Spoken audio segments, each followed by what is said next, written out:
Anong minutes mo nung game to eh? Anong reaction mo doon? Masaya po din.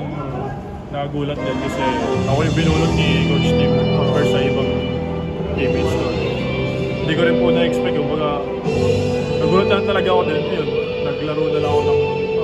inisip ko na lang na sayang yung opportunity na binulot ako ni Coach.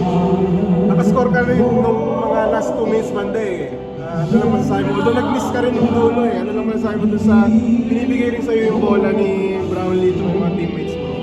Thankful ako and grateful ako sa kay Justin kasi baga binigyan niya ako ng tiwala eh na ipasa sa akin yung bola. Knowing na rookie ako, talagang pinagkakatiwalaan niya ako kahit na thankful naman ako. Itong game 3 ba, i-expect mo pa na baka ganun din maging minuto mo?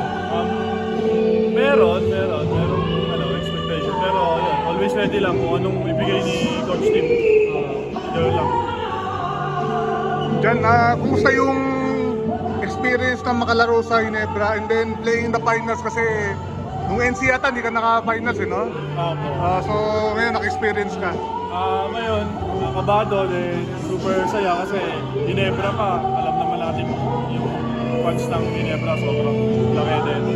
Finals, baga nakapaglaro ko ng finals and nakapunta ako.